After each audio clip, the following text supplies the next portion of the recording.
What is up, Wretched Nation? Today we need to go pick up the motorcycle because we are leaving for Key West in a few days and I don't have a bike to go on.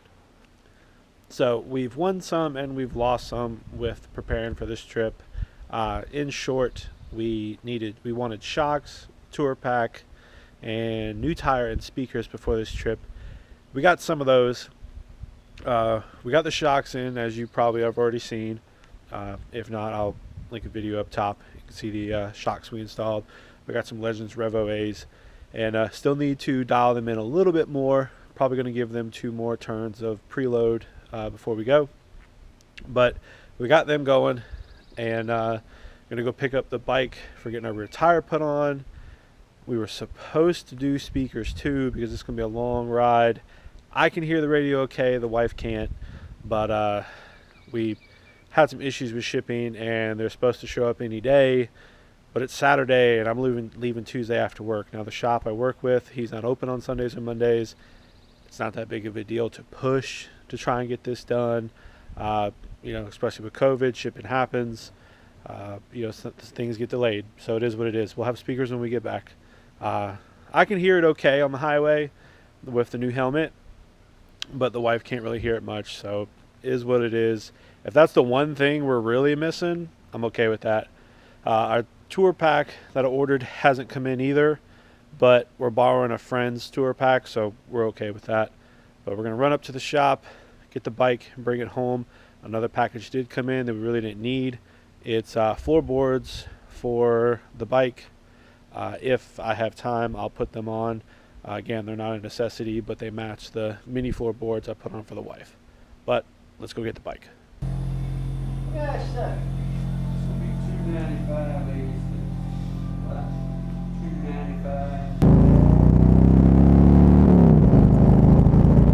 $295. Alright guys, we're leaving the shop. Just got the tire put on. Unfortunately, like I said, there were no speakers. They didn't show up in time.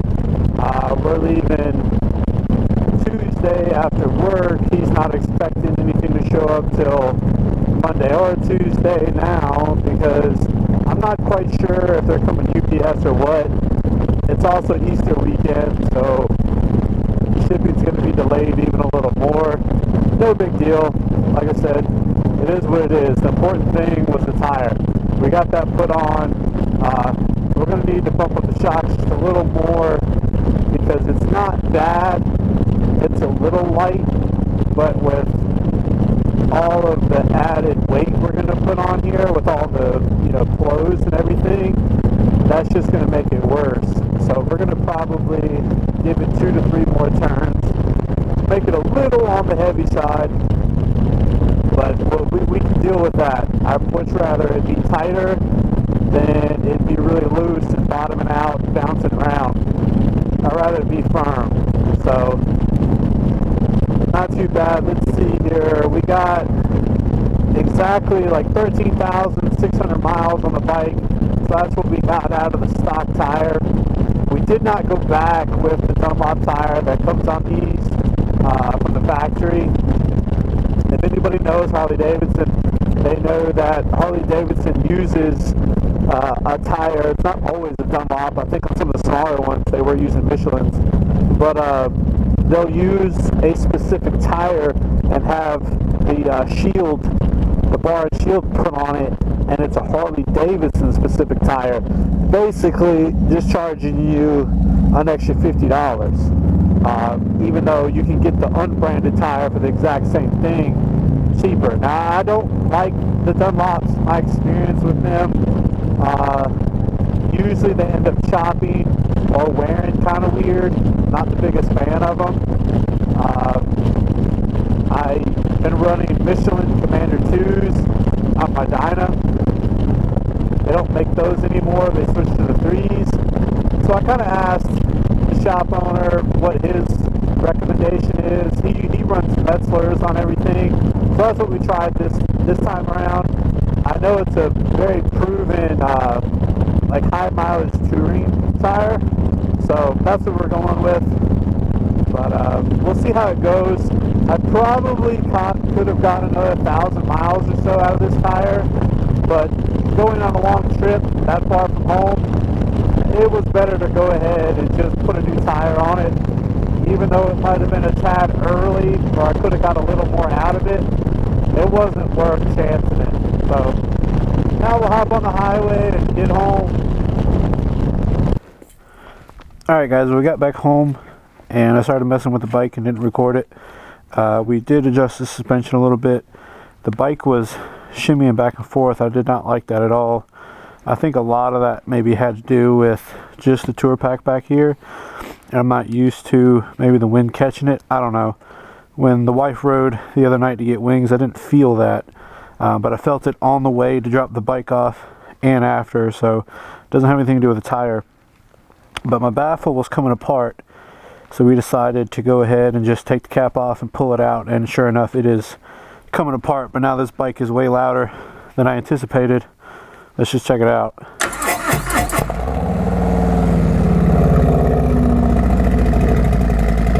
So without the speakers, you might not hear the radio at all on the way to Key West. This bike's a lot louder.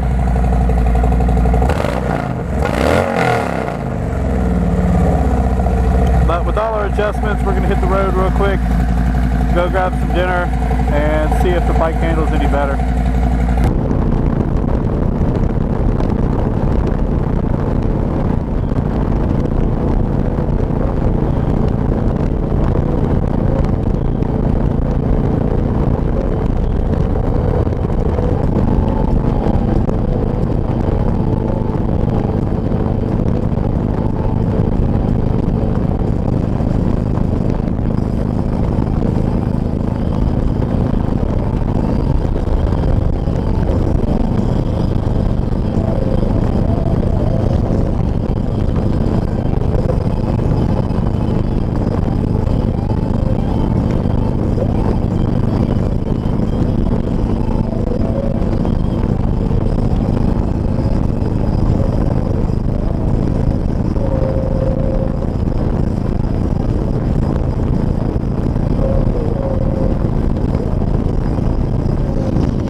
Alright guys, we made it home.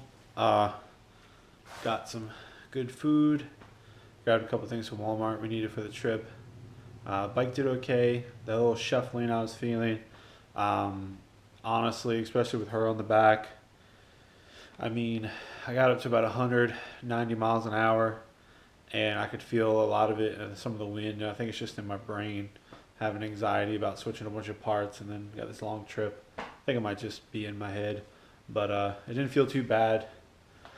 But maybe we're going to put a little bit more into the suspension just to account for all the stuff we're going to have on that bike loaded down. Because both saddlebags are going to be full, the tour pack's going to be full. So it's going to be way down. I'm going to do it just a little more. But other than that, we did pretty good. I mean, honestly, brand new tire. We put 89 miles on it today. So not bad. Tires broken in. I've always been told about the first 50 miles that tire might be a little slick from just whatever oil or whatever's on it from shipping. So not too bad. Don't think I'm gonna get the floorboards on. Tomorrow's Easter, so gonna be pretty busy all day. And Monday, it's important to get the bike packed, and of course I gotta work all day. We get the bike packed and in good order before we head out. So I don't see the need to try to tear the floorboards off and put new ones on when there's a bunch of other stuff to do. So that might be a project for when we get back. But super stoked on this trip. Gonna try to film a bunch for you guys, and by the time you're watching this, we should be either there or on the way back. But I'm gonna try to film a bunch, probably doing it in 2 parts, not sure. But thanks for sticking around. Please hit that like button, subscribe if you haven't subscribed, and as always, keep it wretched.